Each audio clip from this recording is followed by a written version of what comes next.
Le couple locaux présente le livre Les dilemmes dans le choix du conjoint ou de la conjointe à la lumière de la Bible.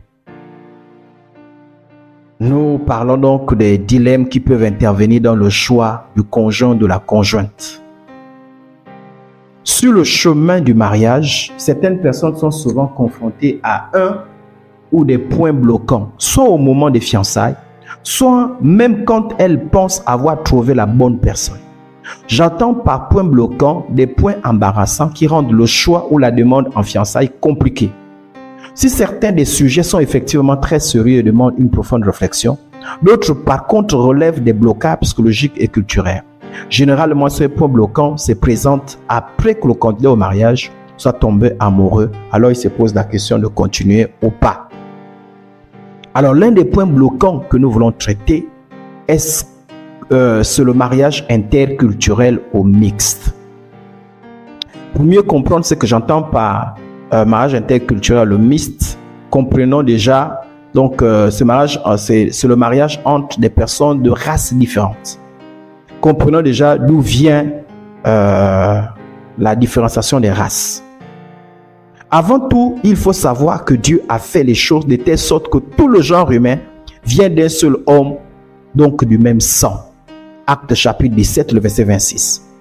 Il a fait que tous les hommes sortis d'un seul sang habitaient sur toute la surface de la terre, ayant déterminé la durée des temps et les bornes de leur demeure. Genèse chapitre 1, le verset 27. Dieu créa les êtres humains comme une image de lui-même, il les créa hommes et femmes. Mais dans la suite des temps, à cause de certains facteurs pas clairement identifiés et non traités dans la Bible de façon explicite, il y a variation et différenciation des caractères biologiques, psychologiques, voire culturels entre les humains. Tous les humains ont la même origine, mais plusieurs races ou cultures. Les différences dont je parlais tantôt, de caractère s'ajoutant à d'autres, ont subdivisé les humains en groupes et sous-groupes. On parle donc de mariage interculturel ou mixte pour désigner l'union entre deux personnes dont certains caractères importants et remarquables comme la couleur de la peau, la langue, les traditions, les pays d'origine sont différents. À ces différences, on peut ajouter la différence dans l'alimentation, le style vestimentaire, dans la perception des rapports avec les belles familles, dans la perception du rôle de l'homme et la femme dans le foyer, dans la différence entre dans la perception, la gestion, l'éducation des enfants, dans la différence dans la perception, la gestion des moments importants comme les naissances, les deuils, les mariages, les fêtes, etc. Je reprends, on parle de mariage interculturel ou mixte pour désigner l'union entre deux personnes dont certains caractères importants et remarquables que j'ai cités tantôt sont différents. Alors, la question de savoir, est-ce qu'un chrétien peut contracter un mariage interculturel? Autrement dit, est-ce que des chrétiens de races différentes peuvent se marier? Pour certains, ce n'est pas possible. Ou encore, certains chrétiens redoutent ce genre de mariage. Et qu'est-ce qui fait que certains chrétiens redoutent ce genre de mariage? Il peut y avoir plusieurs raisons. Mais je vais citer juste 3 raisons parmi une multitude de raisons qu'on peut trouver. La première raison, c'est les appréhensions de l'un envers la culture de l'autre et vice-versa.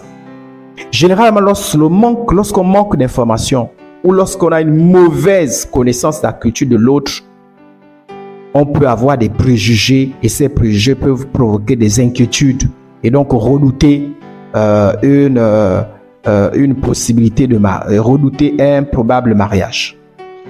La deuxième raison, c'est que le candidat du mariage peut éprouver de craintes de mariage interculturel à cause du choc culturel. il peut redouter de rencontrer des différentes insurmontables et avoir peur que cela produise des difficultés, des accords, voire des tensions, des conflits dans le futur conjoint. La troisième raison, c'est que le candidat du mariage peut se sentir incapable à maintenir l'harmonie et l'unité dans le futur couple, vu les points divergents. Par conséquent,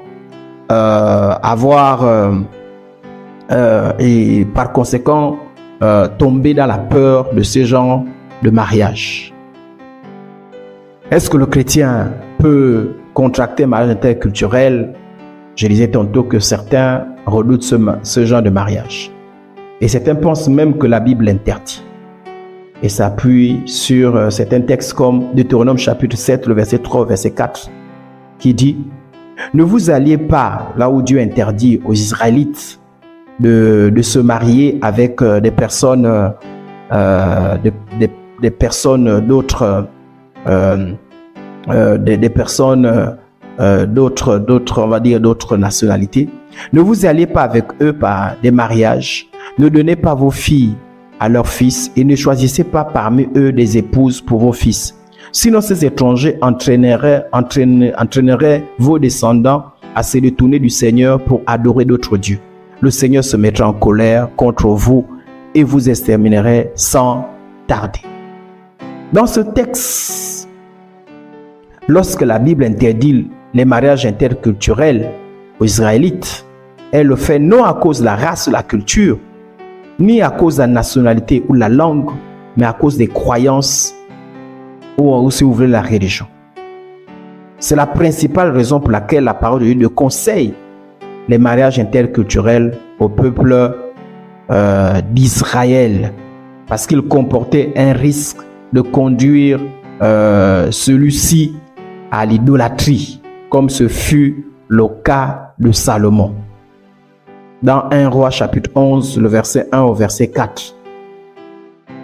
Donc, la Bible n'interdit pas aux chrétiens, parce que le chrétien, les choses changent. Et nous allons voir à quel niveau les choses changent, le mariage interculturel. D'ailleurs, dans Nombre chapitre 12, verset 1, nous voyons Moïse qui contracte un mariage avec une femme d'origine éthiopienne. Alors, est-ce que le chrétien peut épouser est-ce qu'un chrétien peut épouser une personne de culture différente, ou une chrétienne de culture différente? Une chrétienne peut-elle épouser un chrétien de culture différente? La première chose qu'il faut savoir, c'est que l'identité du croyant, du chrétien, ne vient pas de la culture, mais vient de la Bible. Et ça, c'est important. C'est important de comprendre cela. C'est pourquoi lorsqu'on veut épouser quelqu'un d'une autre culture, on doit d'abord se rassurer nous-mêmes qu'on a compris que notre identité vient de Dieu et non de notre culture. Vient de Dieu et non de nos parents. Et il faut également se rassurer que l'autre en face de nous tire son identité de Dieu et non de ses parents. Pour se rassurer, on peut se poser un certain nombre de questions. Premièrement, celui que je veux épouser ou celle que je veux épouser, d'où tire tel ou tel son identité? À partir de quoi construit-il ou tel son identité? De Dieu ou de ses parents? Qu'est-ce qui fait sa fierté, son raisonnement, sa pensée, sa personnalité, ses convictions? À quoi se réfère-t-il ou tel pour résoudre les difficultés du quotidien? Sa tradition ou la Bible? Ses parents ou la Bible? Si en réfléchissant ou en observant votre futur conjoint ou future conjointe, il apparaît clairement que malgré qu'il s'est dit enfant de Dieu, il continue à tirer son identité de ses origines naturelles, autrement dit de sa culture, de Dieu et de sa parole, il y a de véritables raisons de craindre des troubles si jamais un mariage est contracté. Est-ce qu'un chrétien peut épouser une personne de culture différente? Sachant que en Christ, les barrières raciales et culturelles tombent. Ça, c'est très important. Si avant l'Église, les différences raciales étaient considérées, en Christ, ces différences n'ont plus lieu d'être. Si à l'époque d'Israël, les différences culturelles étaient considérées et représentaient un obstacle, en Christ, ces différences n'ont plus lieu d'être. Nous lisons Galates chapitre 3, verset 28. Il n'y a donc plus de différence entre les juifs et les non-juifs, entre les esclaves et les personnes libres, entre les hommes et les noirs. En effet, vous êtes tous un dans le Christ, Jésus. Et je peux ajouter entre les noirs et les blancs, etc. Nous sommes tous un en Christ. Romains chapitre 12, verset 12 est écrit: alors il n'y a plus de différence entre les juifs et ceux qui ne sont pas juifs. Tous ont le même Seigneur, il donne ses bienfaits à tous ceux qui font appel à lui. Nous avons tous le même Seigneur. Si la personne qu'on veut épouser est chrétienne, la race ne représente plus un problème en tant que tel. C'est pas un problème religieux, c'est pas un problème spirituel. Là, c'est un problème personnel. C'est un problème qui n'a rien à voir avec la Bible. 1 Corinthiens chapitre 12, verset 13 dit: en effet, nous avons tous été baptisés dans un seul et même esprit pour former un seul corps, que nous soyons juifs ou non juifs, esclaves ou hommes libres. C'est de ce seul et même esprit que nous avons tous reçu à boire. Donc il y a plusieurs autres textes comme ça là, Colossiens chapitre 3, verset 11, Éphésiens chapitre 2, verset 19, qui montrent que il n'y a plus de différence en Christ Jésus, il n'y a plus de différence raciale ou culturelle. Quand il y a eu réellement la conversion et le renouvellement de l'intelligence dans la vie des deux conjoints qui veulent se marier, beaucoup de barrières culturelles s'écroulent et les conjoints qui subsistent et les points qui subsistent. Je reprends. Quand il y a eu réellement la conversion, le renouvellement de l'intelligence dans la vie des deux conjoints, beaucoup de barrières culturelles s'écroulent et les points qui subsistent, non opposés à la parole de Dieu, deviennent non des obstacles, mais des éléments d'enrichissement de la vie de couple. Il y a un encouragement à envisager le mariage interculturel quand il y a eu réellement conversion au renouvellement de l'intelligence dans la vie de deux conjoints. Reconnaissons que le mariage interculturel présente beaucoup de difficultés. Il ne peut être encouragé que s'il y a réellement eu conversion au renouvellement de l'intelligence. Sinon, on court devant de vraies difficultés. Le mariage interculturel ne peut être envisagé que lorsque les deux conjoints ne vivent plus selon leurs origines naturelles, autrement dit selon les culturelles, mais comme des personnes appartenant à la nouvelle création, c'est-à-dire qui tirent les convictions de la Bible, qui s'inspirent en tout et pour tout de la parole de Dieu. Ce n'est que dans ce cas que l'on peut aisément, avec assurance, sérénité, envisager un mariage interculturel. Ça, c'est le principe. Mais ce n'est pas tout.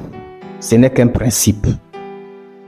L'autre chose à ce que je viens de dire, pour envisager sereinement un mariage interculturel, il faut une bonne préparation. Il faut s'y préparer psychologiquement. Ça, c'est très important. La préparation psychologique est importante parce qu'elle permet d'anticiper certains problèmes avant qu'ils ne surgissent. Ainsi, vivre une vie de couple harmonieuse. En effet, bien que la conversion à l'intelligence soit des préalables, il n'exclut pas des efforts pour vivre une vie conjugale comblée. Notre nouvelle identité en Christ ne règle pas du coup et totalement tous les aspects culturels tant qu'on est sur la terre. Quelques-uns, pas contre la Bible, subsistent parfois et ne sont pas toujours mauvaises. Elles peuvent même s'avérer constructives. Pour cela, il faut à la lumière de la Bible, il faut les traiter à la lumière de la Bible qui est la vérité.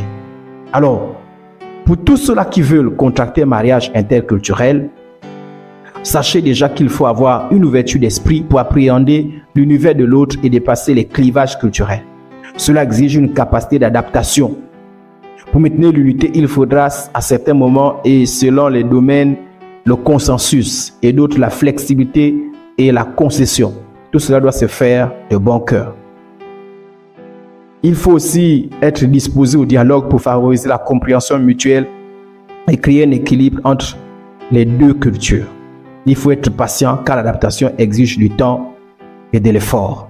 Un chrétien peut-il épouser une personne chrétienne de culture différente? C'est à chacun de réfléchir et de décider avec l'aide du Saint-Esprit. Sinon, la Bible ne présente pas d'interdiction. Le mariage entre chrétiens et une chrétienne de culture différente n'est pas interdit par la Bible. Il peut apporter des difficultés supplémentaires par rapport à celui de deux personnes de même culture. L'amour seul ne pourra pas empêcher les difficultés et résoudre les problèmes qui pourraient subvenir. Mais si les deux conjoints sont réellement passés par le renouvellement de l'intelligence et qu'ils tirent leur identité en Christ, le mariage peut être envisagé sans crainte. Quand c'est le Saint-Esprit, par la parole de Dieu, qui guide les deux conjoints, les quelques divergences culturelles peuvent participer à enrichir la vie de couple. Il revient à chaque candidat au mariage de ne pas sous-estimer la pertinence de la question, mais d'y réfléchir sérieusement, de prier, demander conseil auprès des aînés de la foi et de prendre des décisions en connaissance de cause. Qu'elle est écrit dans Romains chapitre 14, verset 23, « Tout ce qui n'est pas le fruit d'une conviction est péché. » Romains 14, 5 dit, « Il faut que chacun soit convaincu de ce qu'il pense. » Et dans Luc 14, verset 28, verset 29, il est écrit, « En effet, si l'un de vous veut bâtir une tour, est-ce qu'il ne prend pas d'abord le temps de s'asseoir pour calculer ce que cela lui coûtera et de vérifier s'il a les moyens de mener son entreprise à bon fin? Sans quoi, s'il n'arrive pas à terminer sa construction, pour poser les fondations, il risque d'être la risée de tous les témoins de son échec. Donc, lorsqu'on veut contracter un mariage interculturel, il est important de s'asseoir et de réfléchir et de prendre la bonne décision. Sinon, la Bible ne l'interdit pas. Soyez pleinement bénis. Que le Seigneur vous éclaire si vous avez l'intention d'épouser quelqu'un d'une culture différente. Mariage entre des personnes de classes sociales différentes. On appelle classe sociale les différentes catégories dans lesquelles peuvent se ranger les personnes qui vivent dans une même société. Les individus de même classe se partagent certains critères dont ils se distinguent des autres. Ces critères peuvent être liés soit à la position ou le statut social, comme la profession, la hiérarchie, le revenu, la situation financière et matérielle, soit au mode de vie, l'habitat, l'éducation, travail, loisirs, comportement ou encore à l'idéologie et habitude, vision du monde. L'amour entre deux personnes est rarement le fruit du hasard. En général, le milieu social comporte beaucoup dans le choix du conjoint. Les goûts personnels sont souvent orientés en fonction de notre milieu. On a tendance à choisir un conjoint du même niveau intellectuel, du même mode de vie et style de vie, bref, de la même origine sociale. Cela peut s'expliquer par le fait que les ressemblances, qu'elles soient physiques ou sociales, favorisent le rapprochement des personnes et la création des couples. On apprécie vivre avec une personne qui partage un mode de vie similaire, les mêmes habitudes, les mêmes centres d'intérêt, les mêmes loisirs, la même façon de parler et de penser. On épouse généralement une personne qu'on connaît, qu'on fréquente facilement, donc une personne de son milieu de vie, de son entourage, très souvent de la même classe sociale. La facilité à trouver le consensus dans les projets communs, cela simplifie la vie de tous les jours et cela a un côté rassurant. L'église, comme un certain nombre de milieux, étant un lieu où le brassage des classes s'effectue, la question de mariage entre des personnes de classes sociales différentes se pose. Ainsi, dans des milieux comme l'église, on peut trouver les combinaisons suivantes. Sur le plan d'instruction, il peut y avoir rencontre entre une personne moins diplômée, moins instruite avec une personne plus instruite ou plus diplômée. Sur le plan du statut social, on peut avoir une personne en chômage, licenciée ou en recherche d'emploi ou stagiaire avec une personne qui est en activité professionnellement parlant. Justement, sur le plan professionnel, on peut avoir d'un côté un ouvrier, une ouvrière, une personne moins gradée avec une personne, avec un cadre, avec une personne très gradée ou ayant de grandes responsabilités.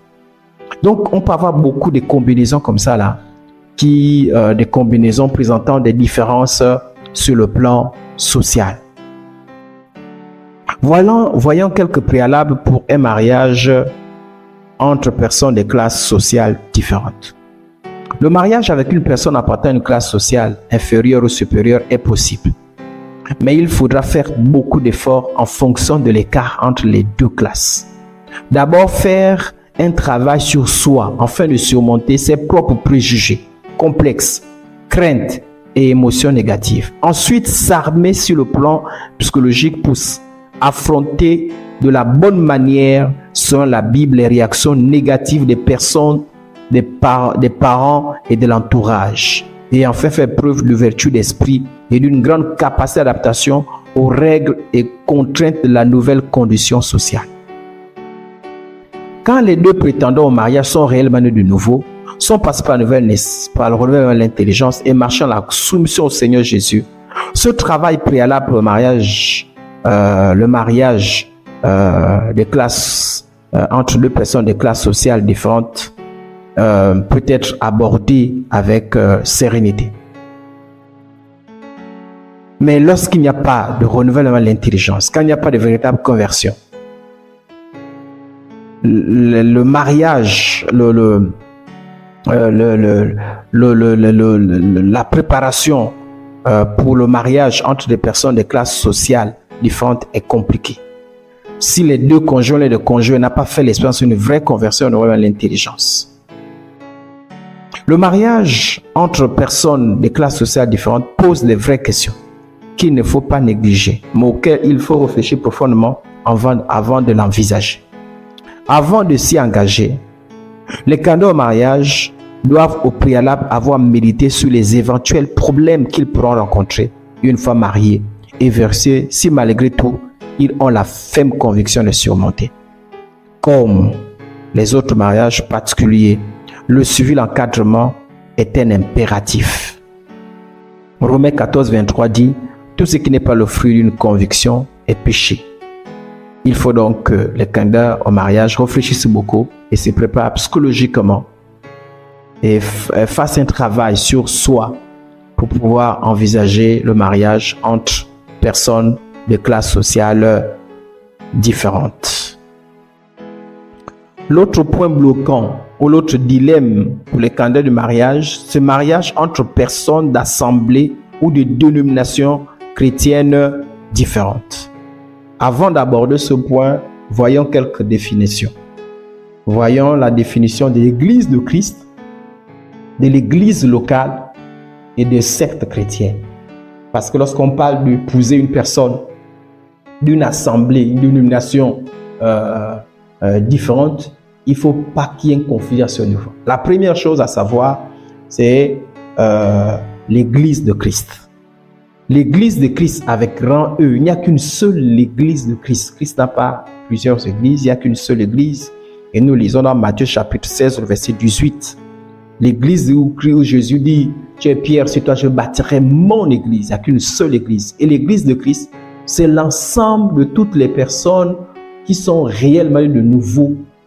De toutes les personnes rattachées à Christ qui sont réellement de nouveau. L'ensemble des personnes nées de nouveau. C'est ce qu'on appelle l'Église de Christ. Et ces personnes-là, Christ seul les connaît. Nous ne les connaissons pas. Nous ne les connaissons pas. Ces personnes peuvent se retrouver au Gabon, en Chine, au Sénégal, en France. C'est l'ensemble de tous les véritables chrétiens. C'est ce qu'on appelle l'Église de Christ. En tout lieu, en tout temps, l'Église de Christ. C'est ce qu'on appelle l'Église de Christ. Et Jésus seul les connaît. À ne pas confondre avec l'Église locale. L'Église locale, c'est l'ensemble de toutes ces personnes qui prétendent appartenir à Christ et qui se retrouvent à un endroit. Et dans l'église locale, il y a des vrais et des faux. Et dans l'église locale, il y a ceux qui appartiennent à l'église de Christ et il y a ceux qui n'appartiennent pas à l'église de Christ. J'espère qu'on se comprend. C'est ce qu'on appelle l'église locale. L'église locale, elle est physique. Dans l'église locale, on peut connaître toutes les personnes qui sont dans l'église locale. Mais l'église de Christ, nous ne les connaissons pas. Parce qu'il n'y a que Dieu seul qui connaît qui est réellement le nouveau, qui est réellement converti. À cause du faux qu'il existe. Et parfois, il est difficile de faire la distinction entre le vrai et le faux. Dans l'église de Christ, d'une certaine manière, est invisible. On ne la voit pas. C'est Christ qui voit, c'est Christ qui connaît. C'est Christ qui connaît si moi j'appartiens ou pas. Moi, de mon côté, je dis j'appartiens. Mais Christ connaît si je suis vrai ou faux. Et personne ne peut dire avec certitude qui appartient, qui n'appartient pas. Donc, c'est ça qu'on appelle l'Église de Christ. C'est l'ensemble de personnes véritablement transformées, nées de nouveau, qui forment ce qu'on appelle l'Église de Christ. L'église locale, cette fois-ci qui est physique, il y a plusieurs églises locales. Tandis qu'il y a une église de Christ, il y a plusieurs églises locales. L'église locale, c'est l'ensemble des personnes qui qui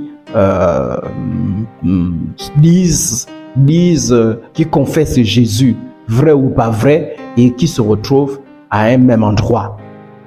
Et dans les églises locales, on parle de dénomination.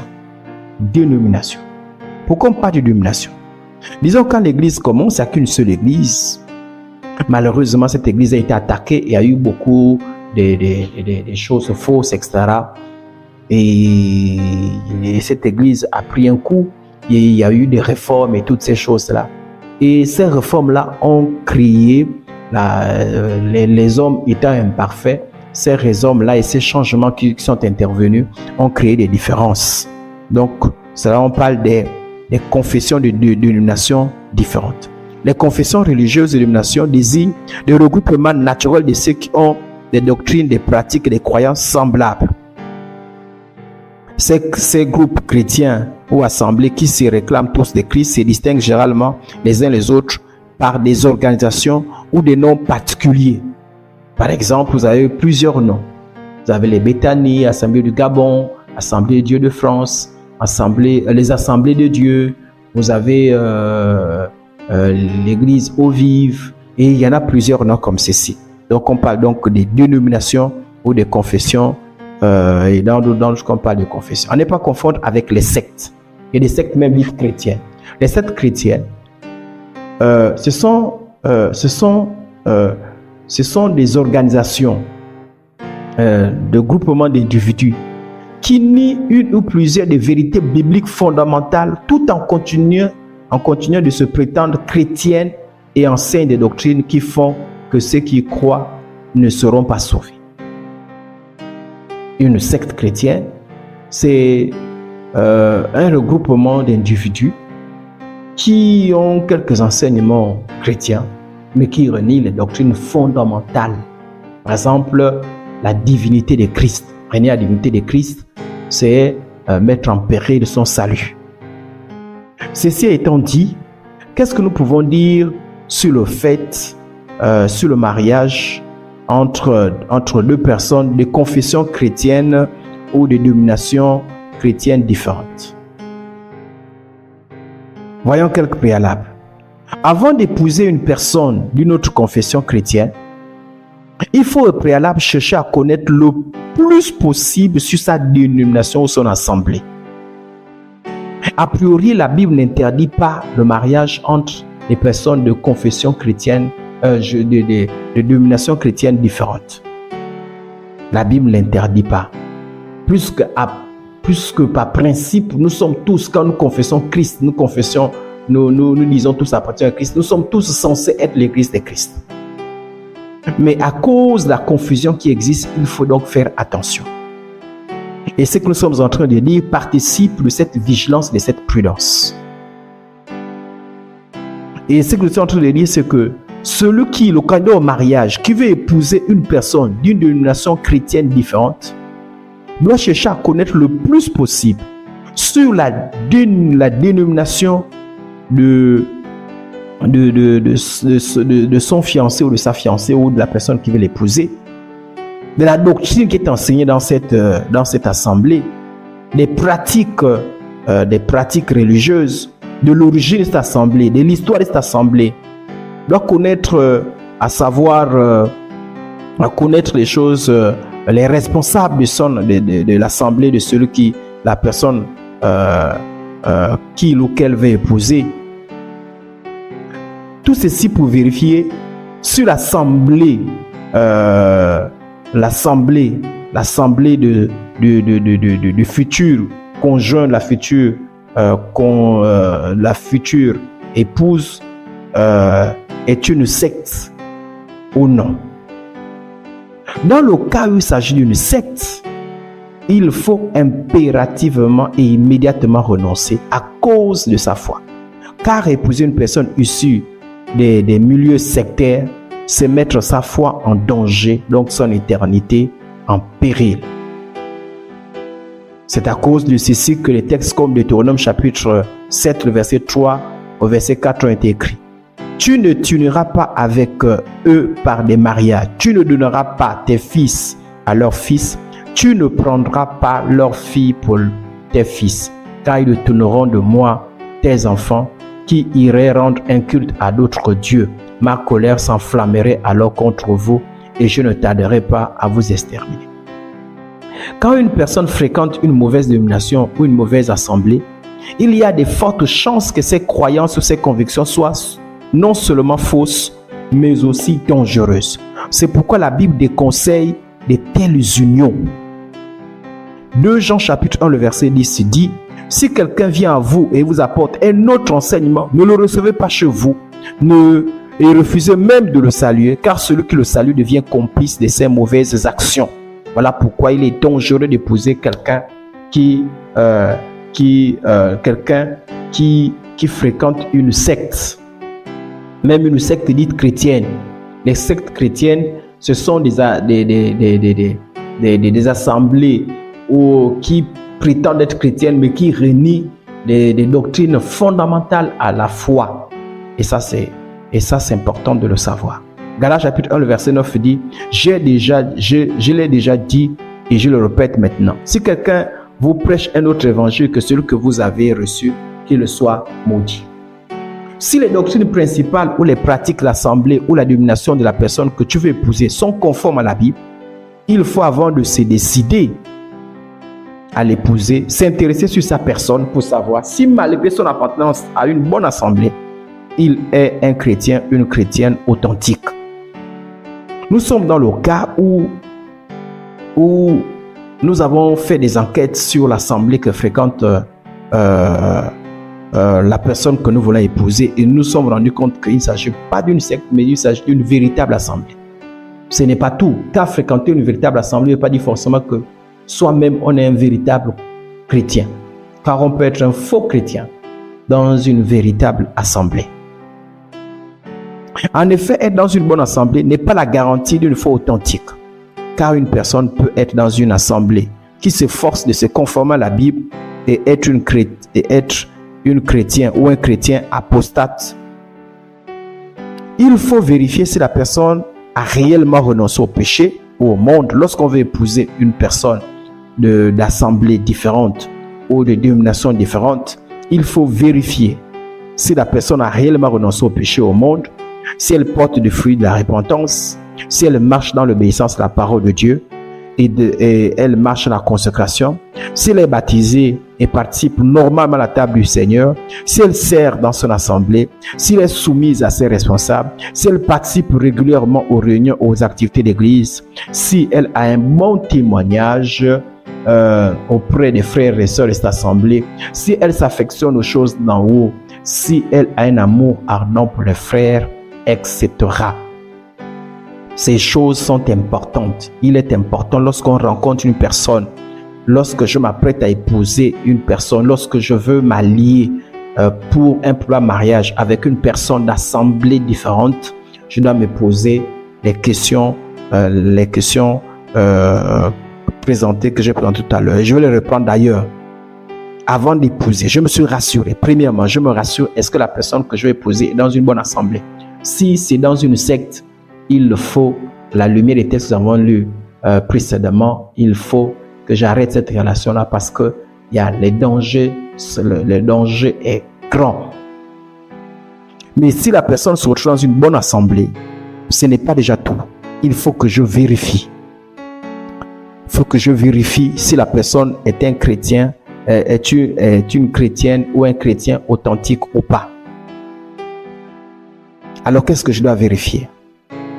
Mais si la personne est réellement renoncée au péché et au monde, si la personne porte des fruits de la repentance, si elle marche dans l'obéissance à la parole de Dieu et dans la consécration, si elle est baptisée et participe normalement à la table du Seigneur, si elle sert dans son assemblée, si elle est soumise à ses responsables, si elle participe régulièrement aux réunions et aux activités de l'Église, si elle a un bon témoignage auprès des frères de l'assemblée, si elle s'affectionne aux choses d'en haut, si elle a un amour ardent pour les frères.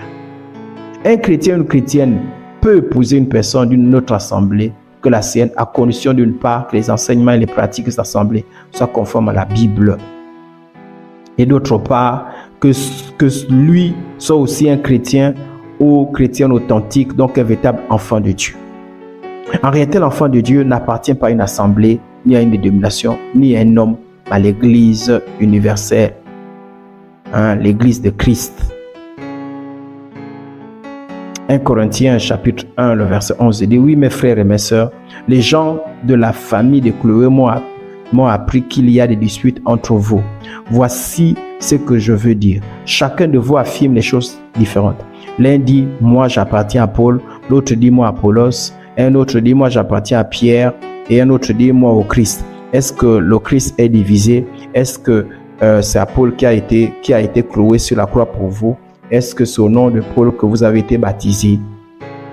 Donc, quand l'un de vous déclare: j'appartiens à Paul, etc., n'agissez pas comme n'importe quel être humain. Au fond, qui est Apollos et qui est Paul?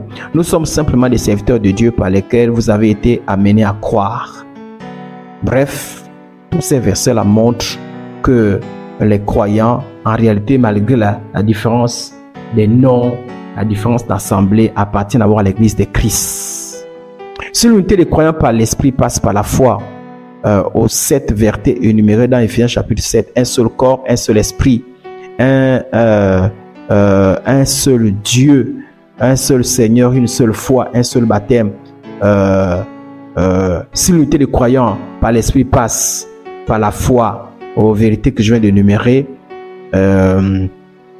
si remettre en cause un des 7 points revient à rejeter l'unité de l'esprit entre croyants, de même l'union par les liens du mariage entre croyants de dénominations différentes passe au minimum par la foi aux vérités bibliques fondamentales.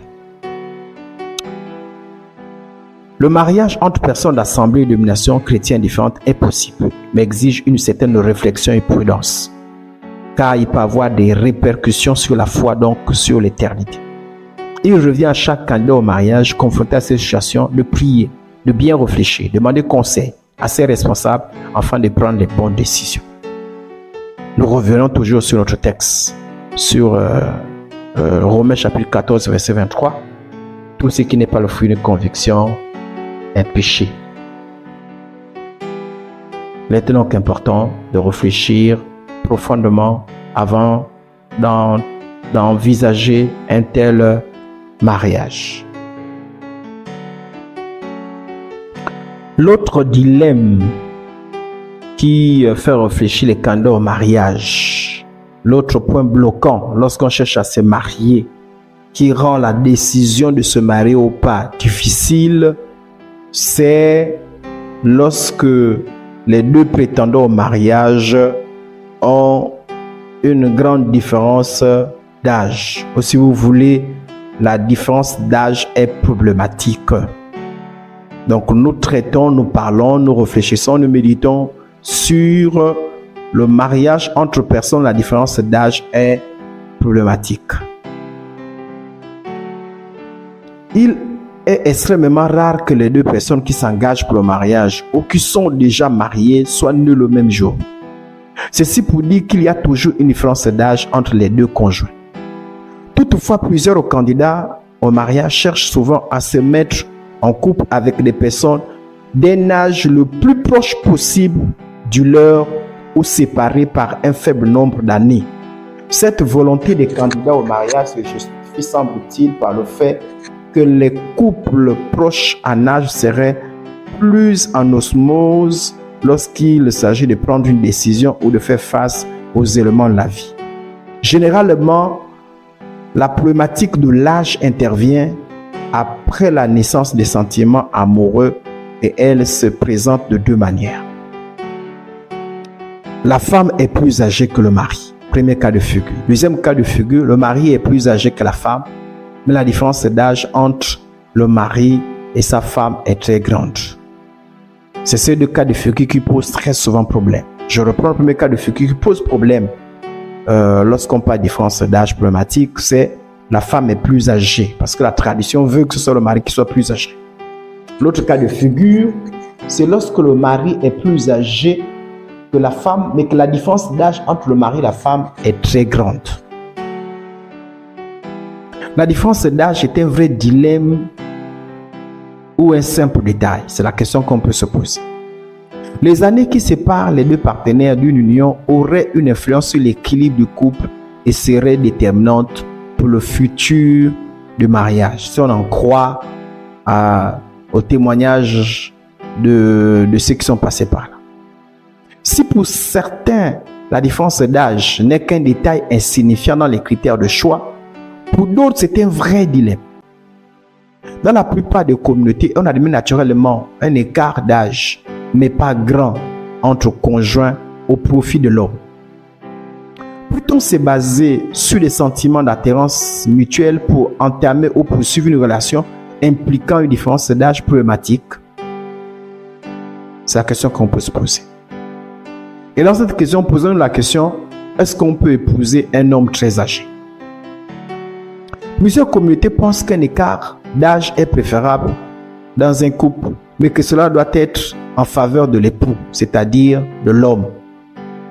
Que l'homme doit dépasser la femme en âge en termes de mois, voire quelques années, jusqu'à environ 5 ans.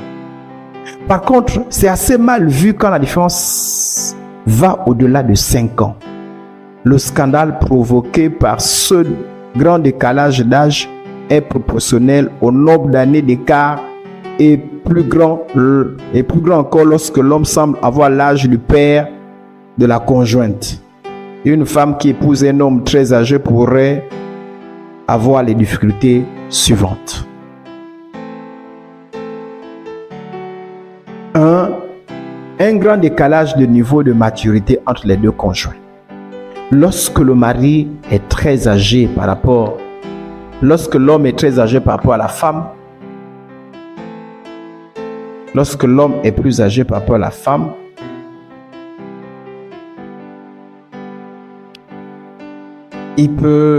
certains problèmes peuvent se poser. Disons que chaque âge a ses plaisirs et ses centres d'intérêt spécifiques. C'est pourquoi si les partenaires sont issus des deux générations différentes, ils auront très probablement un décalage de maturité. Donc moins de chances d'avoir les mêmes goûts, les mêmes valeurs, les mêmes objectifs de vie, les mêmes façons de se projeter dans l'avenir. Cela peut être donc un facteur de discorde et de conflit s'ils ne sont pas préparés psychologiquement à propos. Quand l'homme est très âgé, le futur couple risque d'être confronté aux remarques faites par l'entourage. L'un des problèmes dans ce genre lorsque l'âge est problématique, c'est le regard de l'entourage. La femme jeune qui se met en couple avec un homme très âgé est perçue dans certaines sociétés comme une profiteuse qui n'en veut qu'à ses biens et son argent, et l'homme est perçu comme celui qui veut abuser et exploiter la jeune fille. Il faut donc pour les deux prétendants au mariage s'armer mentalement pour y faire face de la bonne manière, sinon ils risquent de souffrir. Celle qui veut épouser un homme avec une grande différence d'âge doit intégrer le fait qu'avec le temps, pendant qu'elle sera encore en forme, son mari ne sera peut-être plus en aussi grande forme que lorsqu'elle l'a connu. Au début, tout pourrait paraître simple et prometteur, mais à partir d'un certain âge, les bobos, les pépins de santé liés à l'âge pourraient se multiplier. Tout ceci pour dire que lorsque la différence d'âge est grande, les capacités biologiques de l'homme risquent de diminuer avec le temps. Et parmi les problèmes qui se posent lorsque la différence d'âge entre l'homme et la femme est grande, c'est les troubles sexuels. Quand l'homme est très âgé, les troubles sexuels comme ceux liés à l'érection ou l'éjaculation pourrait intervenir chez ce dernier au moment où la femme serait encore très active. Cela peut être très mal vécu par la femme si elle n'est pas préparée psychologiquement. Il y a aussi un autre risque, c'est le risque de veuvage précoce. De façon générale, l'espérance de vie des hommes est moindre par rapport à celle de la femme. Le risque de veuvage précoce chez la femme est très probable s'il faut intégrer le fait que l'homme soit plus âgé que la femme. Ce que nous voulons dire, c'est dans le cas où l'homme est plus âgé que la femme et l'écart entre les deux est très grand. Voyons le cas où un homme épouse une femme plus âgée que lui. La problématique liée à l'âge se pose presque toujours dans un couple où la femme est plus grande en âge, que l'écart soit grand ou minime. Premièrement, à cause du regard à la société a l'habitude de couple où l'homme est plus âgé et l'accepte donc mieux, sauf dans le cas de la différence, dans le cas où la différence d'âge est très grande. Mais elle a beaucoup de préjugés pour le cas où la femme est plus âgée, même quand l'écart est minime, dès l'instant où cela est perceptible. L'autre problème, lorsqu'on épouse une femme plus âgée, c'est le rôle et position de l'homme et de la femme dans le foyer. L'homme est le chef de famille et doit avoir autorité sur la femme, tandis que la femme a le devoir de soumission. Si la femme est plus âgée, cette position de supériorité de l'homme à l'égard de la femme risque d'être perturbée, voire contestée par cette dernière. Si même quand elle est moins âgée, la femme connaît beaucoup de difficultés à se soumettre, quand elle est plus âgée, le problème de respect et de considération pourrait se poser très souvent. Cela n'est pourtant pas automatique car la femme régénérée par le Saint-Esprit, renouvelée dans son intelligence par la parole de Dieu, enseignée correctement son mari, se soumettra volontairement sans murmurer à son mari, même quand elle serait plus âgée. L'autre problème, si la femme est plus âgée que l'homme et en plus de l'écart d'âge, est grand, on peut, en plus de ce que nous avons déjà évoqué, rencontrer les mêmes problèmes que ceux évoqués dans le cas où, dans le premier cas de figure, l'homme est très âgé. Donc, il s'agissait de problèmes de maturité qui peut intervenir, le problème des capacités biologiques qui peuvent diminuer. En effet, celui qui veut épouser une femme avec des grandes différences d'âge doit intégrer le fait qu'avec le temps, pendant qu'il sera encore en forme et très actif sexuellement, sa femme ne le sera peut-être plus comme au départ. En effet, l'homme devra savoir que très tôt dans la vie, le couple, la ménopause pourrait intervenir dans la vie de sa femme entre 45 et 55 ans et pour des effets tels que la baisse de la libido, l'infertilité, des pépins de santé. Cela peut être très mal vécu par l'homme s'il n'est pas préparé psychologiquement. Alors, qu'est-ce que la Bible nous dit par rapport au mariage, sur la différence d'âge dans le mariage? Une chrétienne peut-elle se marier avec un chrétien plus âgé qu'elle de plusieurs années? Un chrétien peut-il épouser une chrétienne plus âgée que lui? La Bible ne donne pas d'indication claire et précise sur la différence d'âge. La seule indication en rapport avec la différence d'âge dans le mariage, dont la Bible mentionne clairement, est l'exemple d'Abraham et Sarah, dont la différence d'âge était de 10 ans. Genèse chapitre 17, verset 17. Abraham se met à genoux, le front contre le sol. Il se met à rire. En effet, il se dit, moi j'ai 100 ans, est-ce que je peux devenir père? Et Sarah 90 ans, est-ce qu'elle peut avoir un enfant? En plus de ces versets, il semblerait que dans le premier couple de l'humanité, qu'Adam ait été plus âgé que Ève pour avoir été créé en première position. 1 Timothée 2, 13 dit qu'Adam a été créé et formé le premier, Ève ensuite. Cela pourrait être expliqué. Cela pourrait peut-être expliquer le fait que la plupart des sociétés humaines admettent, voire souhaitent instinctivement que dans un couple, l'homme soit toujours plus âgé que la femme. Est-ce qu'un chrétien ou une chrétienne est-ce qu'il peut avoir un mariage entre deux personnes dont l'âge est problématique? Cette question ne relève pas de la doctrine. Chaque enfant de Dieu est libre de se marier avec une personne plus ou moins âgée que lui. Il n'y a pas de péché. Toutefois, la Bible donne beaucoup d'autres principes qui peuvent aider ceux qui sont confrontés à la question à faire preuve de sagesse et d'intelligence pour se décider sur la question. Alors, quelques préalables avant de poser une personne dont la différence d'âge est problématique. Avant de se décider à se marier avec une personne dont la différence d'âge est problématique, il est sage de faire les choses suivantes. Premièrement, prier Dieu. C'est très important. Celui qui recherche Dieu véritablement avec une bonne attitude de cœur ne manquera pas de direction divine. Dieu répond toujours à ses enfants. Job 33, 3 dit, invoque-moi, je te répondrai, je te révélerai les grandes choses et les choses secrètes que tu ne connais pas. La deuxième chose, c'est qu'il faut s'instruire sur le seuil du mariage et différents âges, voir ce que cela implique. Par exemple, méditer ce que nous avons dit au préalable, savoir quels sont les problèmes qu'on peut rencontrer. L'instruction aidera le candidat au mariage à d'une part s'affranchir des préjugés, des craintes inutiles et d'autre part à ouvrir les yeux sur les réels problèmes que peut susciter ce type de mariage. En plus de ce qui précède, l'instruction donne les outils et les capacités de vivre un mariage heureux et réussi.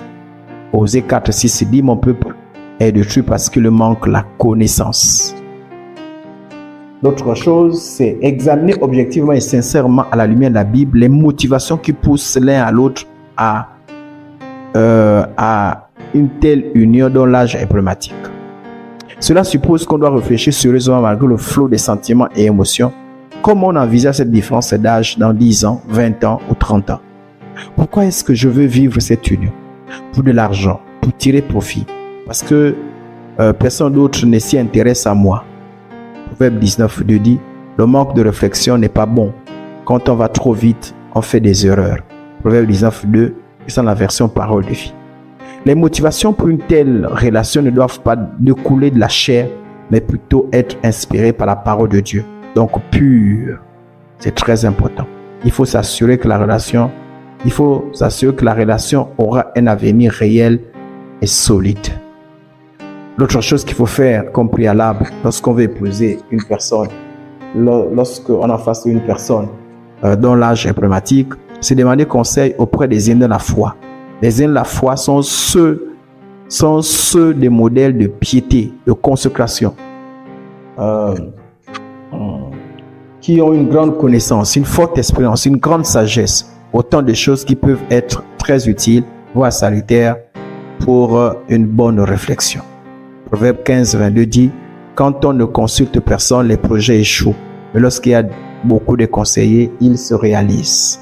L'autre chose qu'il faut faire, c'est veiller à ce que l'autre fasse la même démarche avant d'envisager. C'est-à-dire qu'on est là dans une réflexion, on demande des conseils, on prie, on s'instruit, l'autre doit faire la même démarche. L'objectif de cette démarche est d'avoir une pleine conviction au moment de s'engager au mariage. Or, le mariage se vit à deux.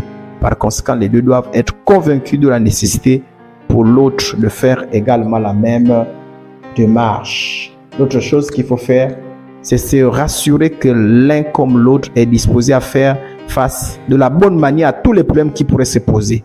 Si l'âge, toujours dans le cas de l'âge du mariage, dont l'âge, la différence d'âge est problématique.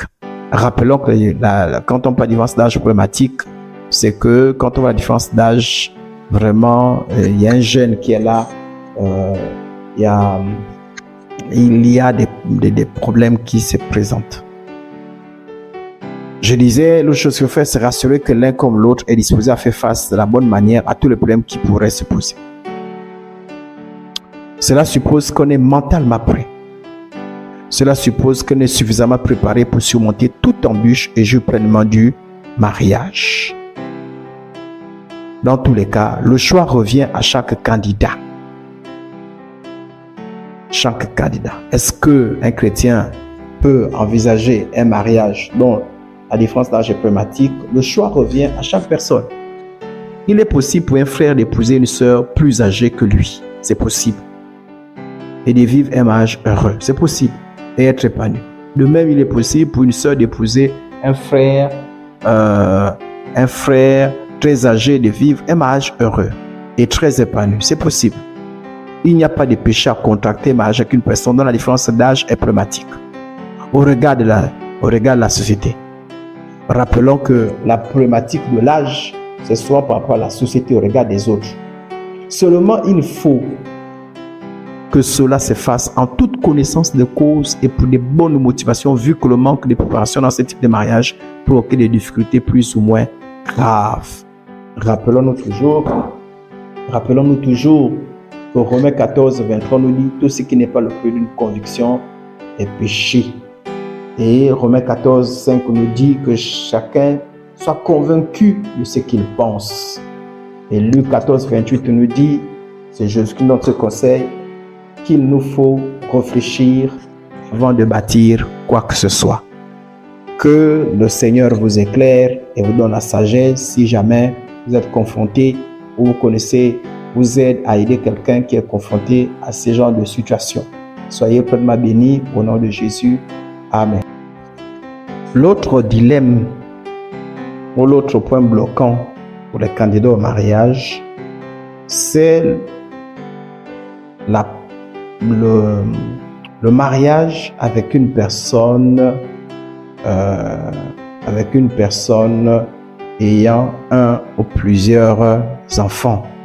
La question est de savoir, je veux me marier, mais l'autre a un ou plusieurs enfants. Et ça peut être un dilemme pour le candidat au mariage.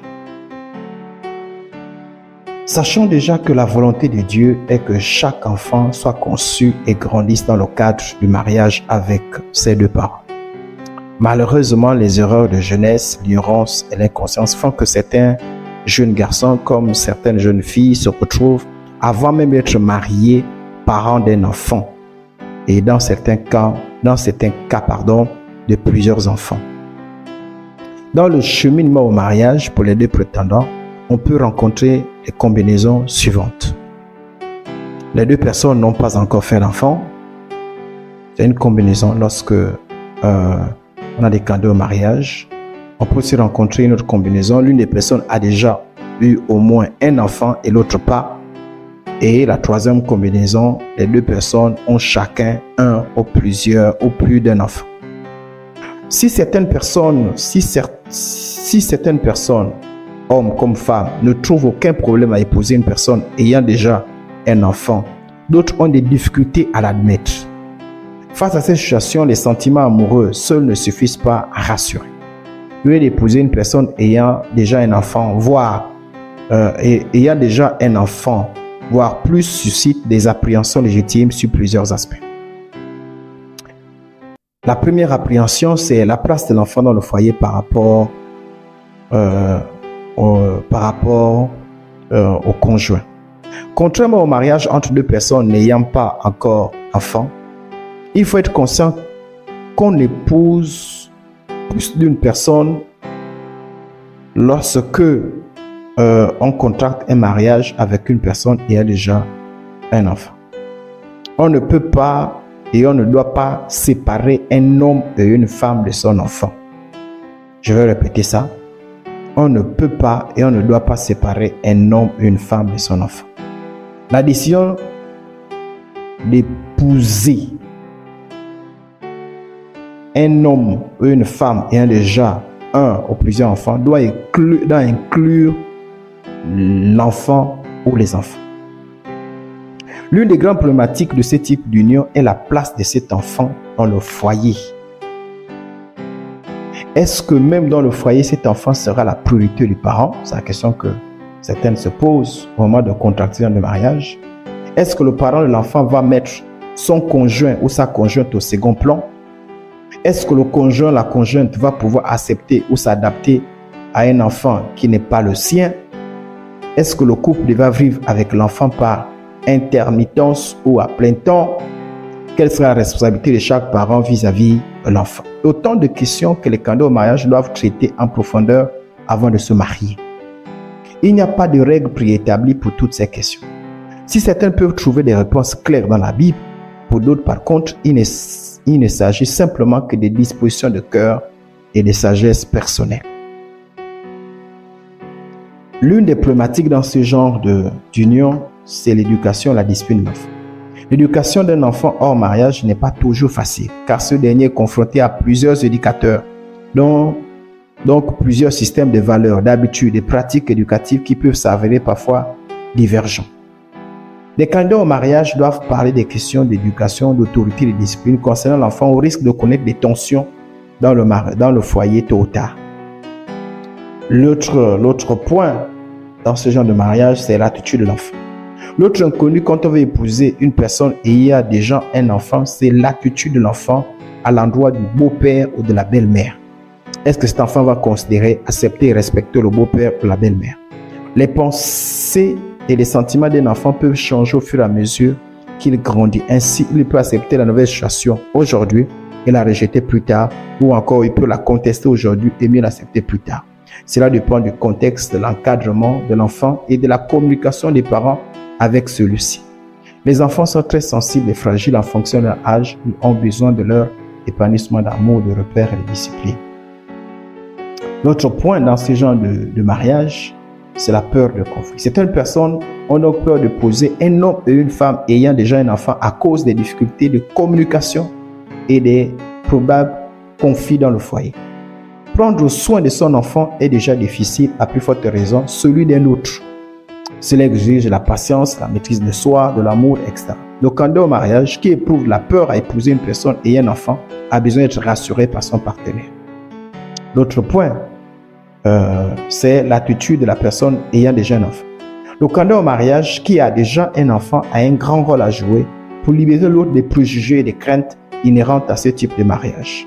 Il doit comprendre les sacrifices que l'autre va devoir fournir et le droit de l'autre à discuter le long à large sans tabou ni jugement sur le sujet. L'autre point, c'est le contact avec le géniteur ou la génitrice de l'enfant.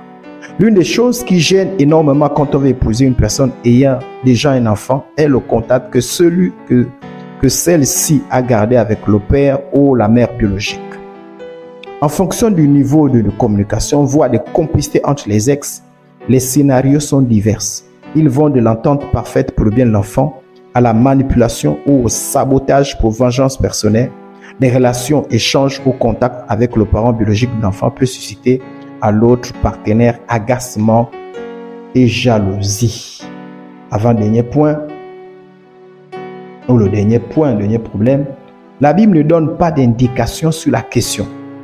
Elle n'interdit ni n'autorise le mariage avec une personne ayant déjà un enfant. Toutefois, nous avons l'exemple de Joseph qui a épousé Marie pendant que cette dernière était déjà enceinte, bien que dans ce cas précis, l'enfant était le fruit d'un miracle. Matthieu chapitre 1, le verset 18, le verset 20. Joseph a certainement éprouvé les mêmes craintes, a certainement connu les mêmes préjugés, a eu les mêmes interrogations que tout candidat au mariage qui épouse une personne ayant un enfant, d'où l'intervention du Saint-Esprit pour le rassurer. C'est pourquoi tout candidat au mariage dans ce genre de situation doit prier, demander conseil aux aînés de la foi, discuter avec son ou sa bien-aimée afin de prendre une décision avec conviction et en toute connaissance de cause. C'est à chacun de décider. Épouser une personne ayant déjà un enfant pose des problèmes particuliers concernant la place de l'enfant dans le futur foyer, l'éducation de celui-ci, la relation avec le parent biologique, bref, autant de points qui méritent réflexion et prière. Chaque personne doit être libre de décider sans pression, sans culpabilité. Il faut s'abstenir de décider de ce mariage si l'on n'est pas convaincu de faire face correctement à cette situation. Romains 14, 23 dit tout ce qui n'est pas le fruit d'une conviction est péché. Et Luc 14, 28 dit qu'avant de faire toute chose, il faut réfléchir. Et Romains 14, 5 dit que chacun ait en son esprit une pleine conviction. Donc, si après avoir prié, réfléchi, pris conseil auprès des aînés, discuter avec son futur conjoint, sa future conjointe, on ressent la pleine conviction, la paix, on peut s'engager pour le mariage. Mais si on n'a pas de conviction, on n'a pas la paix, il faut s'abstenir. Que le Seigneur oriente et aide les personnes confrontées à ce genre de situation. Soyez pleinement bénis au nom de Jésus.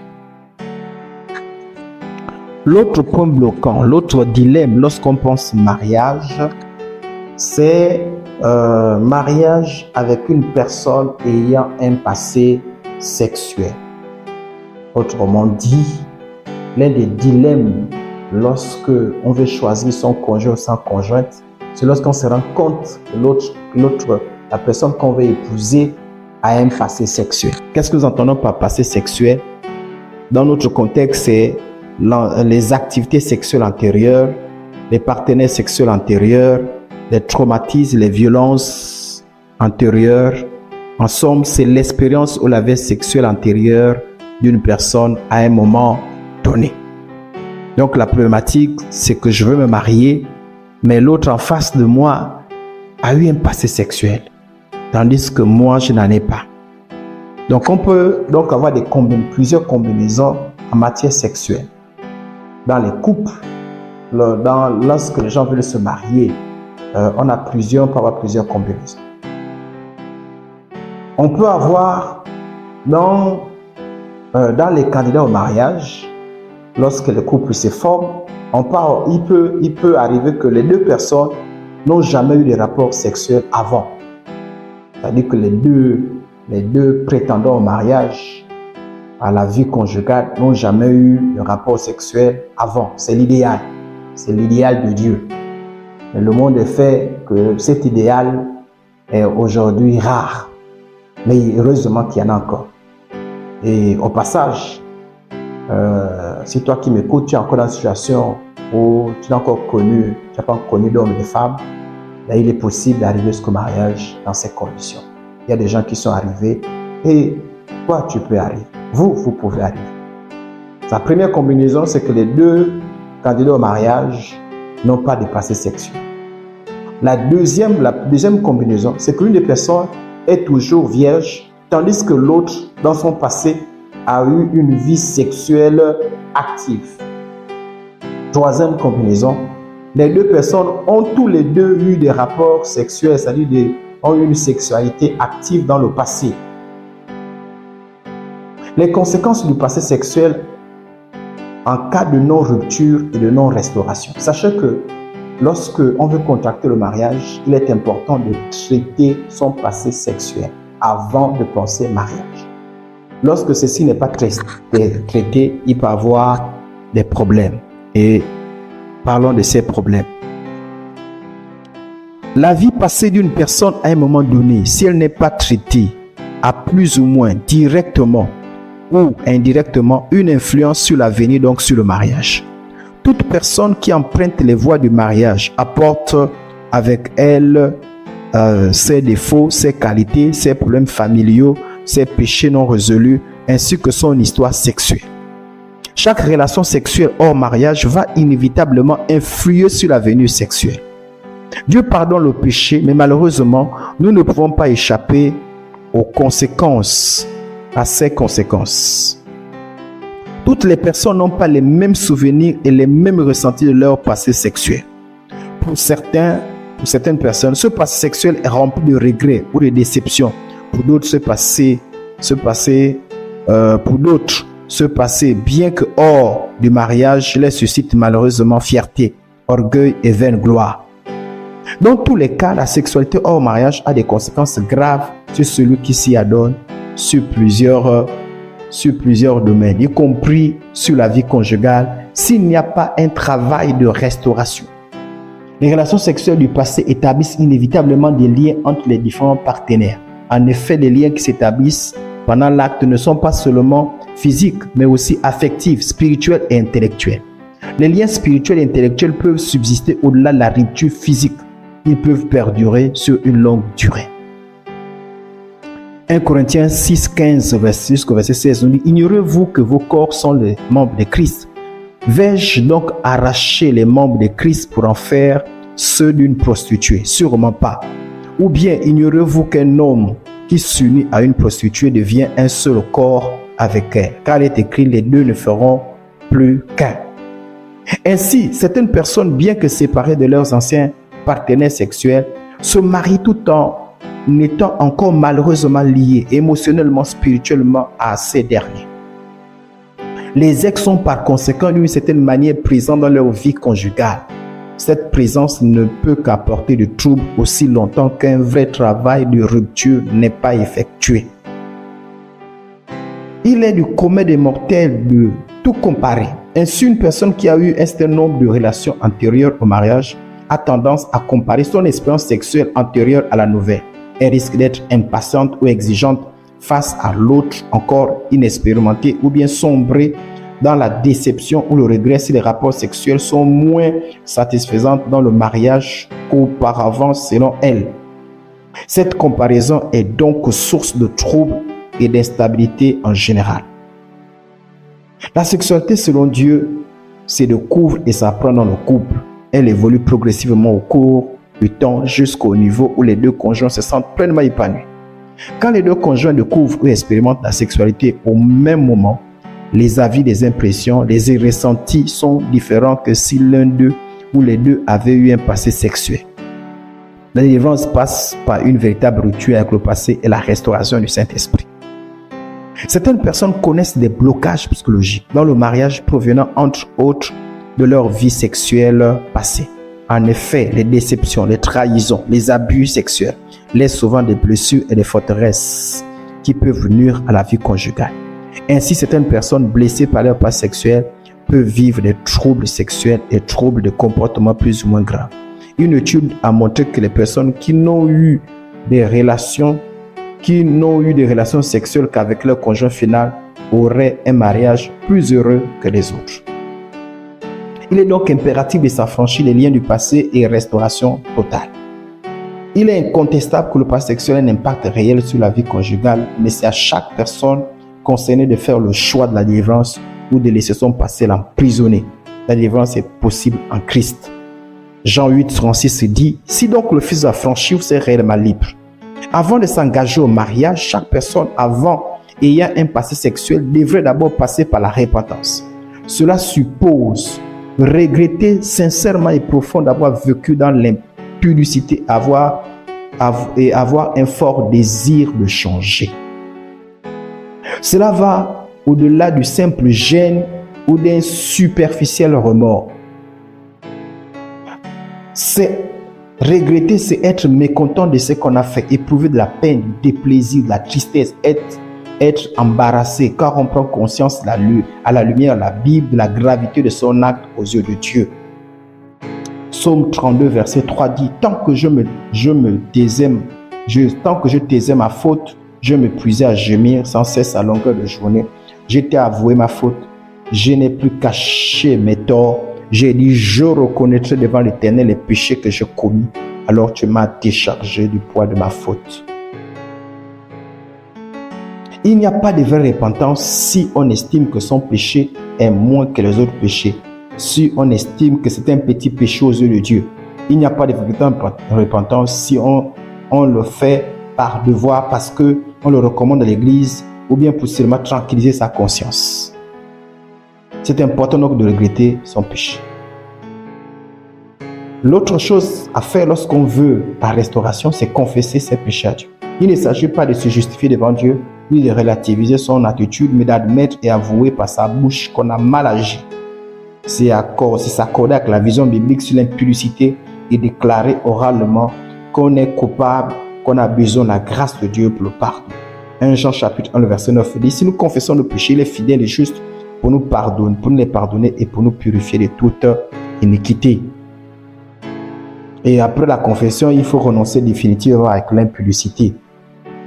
Proverbe 28, 13 dit « Celui qui cache ses transgressions ne prospère point, mais celui qui les avoue et les laisse obtient miséricorde. » La fausse repentance est temporaire, mais la vraie repentance conduit à un changement radical, abandonner la jouissance mortelle du péché de l'impudicité. Il faut en plus rompre toutes les relations amoureuses ou toutes les relations qui poussent à l'impudicité. Et il faut reconnaître Jésus comme Sauveur et Seigneur pour ceux qui ne l'ont pas encore fait. Et enfin, il faut demander à Dieu de restaurer sa vie et laisser le Saint-Esprit transformer et renouveler son intelligence par le moyen de la parole de Dieu. À ceci, il faut chercher à se faire aider dans ce processus par des personnes mûres qui peuvent nous aider et qui peuvent prier pour nous, est important, peuvent prier pour nous. Voici l'exemple d'une prière de repentance lorsqu'on a eu un passé sexuel. Si tu as connu l'impudicité et n'étais jamais réellement repenti, tu peux aller dans ta chambre, au moment où nous sommes, ou à un endroit calme, et faire cette prière de façon sincère avec foi, en faisant sienne ces paroles. Nous sommes en prière, c'est un moment important. Et tu peux répéter ces mots. Seigneur, je te remercie de m'éclairer par ta parole et par ton esprit sur la gravité de mon péché. Je reconnais que j'ai vécu dans l'impudicité. J'ai péché contre toi et à cause du tort. Et j'ai péché contre toi et causé du tort gravement à mon corps qui est ton temple. Je regrette amèrement de t'avoir offensé. Je te demande de me pardonner au nom de Jésus-Christ. J'ai besoin de toi et je t'invite à entrer dans mon cœur. Je te reçois dans ma vie comme Seigneur car tu m'as donné ta vie sur la croix de Golgotha pour mon salut. Je te reçois également comme Seigneur car je te soumets ma vie et m'engage à t'obéir avec l'aide de ton esprit. Je renonce à l'impudicité et tous les autres péchés. Je coupe tous les liens physiques, émotionnels et spirituels avec mes anciens partenaires. Je coupe tous les liens avec les démons de sexualité et tous les autres démons. Seigneur, je te prie de me purifier, de me guérir, de me restaurer totalement, corps, âme et esprit. Je te remercie pour la vie éternelle que tu me donnes maintenant.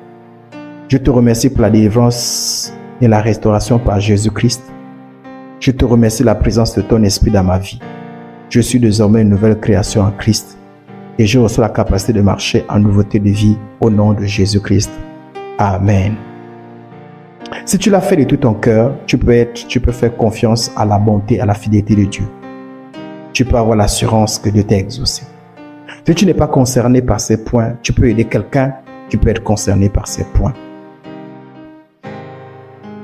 Lorsque tu veux épouser une personne et que tu as eu un passé sexuel, tu as le devoir de vérité. Mais ce devoir de vérité doit se faire avec sagesse. Le mariage impose ce devoir de vérité. Ainsi, toute personne avec un passé sexuel doit impérativement dire et détailler, si possible, son passé sexuel à son futur conjoint.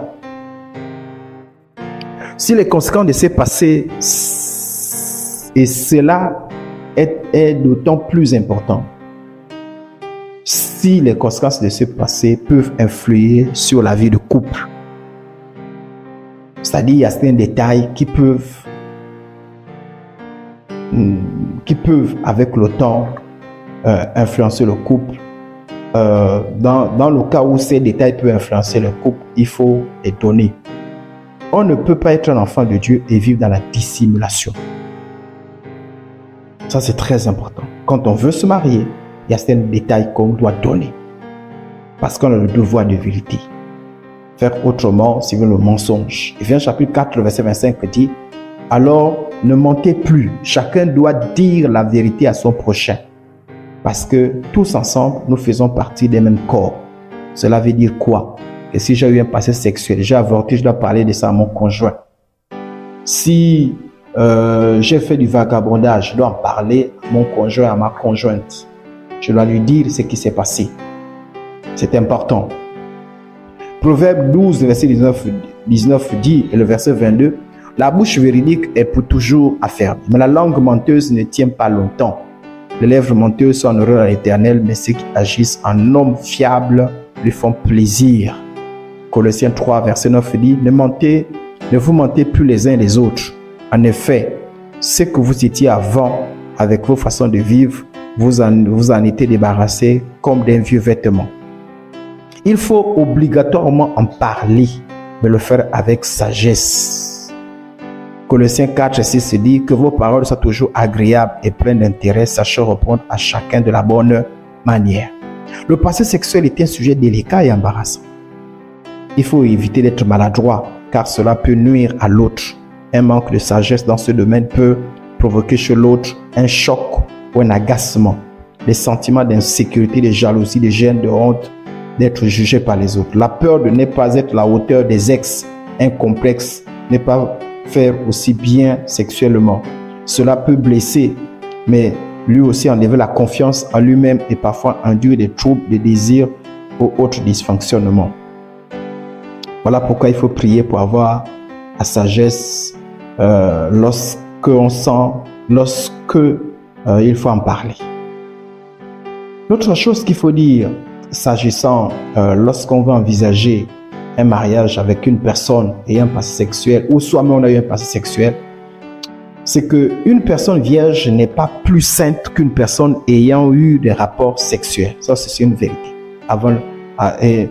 Je reprends, une personne vierge n'est pas plus sainte qu'une personne ayant eu des rapports sexuels avant le mariage. Car une personne peut être totalement restaurée en Christ après avoir vécu dans l'impudicité. C'est possible, c'est la bonne nouvelle. Même si les personnes mal intentionnées, les personnes qui ne comprennent rien, la grâce de Dieu en font un prétexte pour vivre le désordre. Galates chapitre 1, le verset 23 dit « Elles avaient entendu dire seulement ceci. Avant cet homme nous faisait souffrir, maintenant il annonce la bonne nouvelle de la foi qu'il voulait détruire autrefois. Et les chrétiens rendaient gloire à Dieu à cause de moi. » Ici c'est l'apôtre Paul qui rend témoignage, qui dit avant, il combattait la foi. Mais la grâce du Seigneur est arrivée, mais Jésus l'a changé et il est devenu, avec la visitation de Christ, un puissant instrument pour le royaume de Dieu et pour l'expansion, l'expansion de l'évangile. Même quand le passé sexuel est présenté avec sagesse, certains prétendants continuent malheureusement d'éprouver des difficultés à accepter le passé de leur partenaire et pourtant nouvelle création en Christ. En effet, tout le monde n'est pas capable d'accepter le passé des autres. Ainsi, ils développent des préjugés et ont l'impression que le passé des autres les salit. D'autres, par contre, font semblant d'accepter le passé sexuel de leur partenaire, mais d'une manière ou d'une autre, de temps en temps, ils vont leur faire des reproches. Pourquoi continuer à condamner celui que Dieu a pardonné? Pourquoi continuer à lier une personne à son passé quand Dieu, lui, en a délivré? Pourquoi voir au travers de son passé la nouvelle créature en Jésus-Christ? N'oublions pas dans Actes chapitre 19, verset 19, verset 21, où Dieu dit à Pierre, ce que j'ai déclaré pur, ne continue pas à regarder cela de façon impure. Quelqu'un qui ne peut réussir à pardonner le passé de son prochain peut en réalité avoir un problème d'orgueil et du mal à bien saisir l'œuvre de la grâce de Dieu dans la vie des hommes. Personne n'est juste et pur par ses œuvres.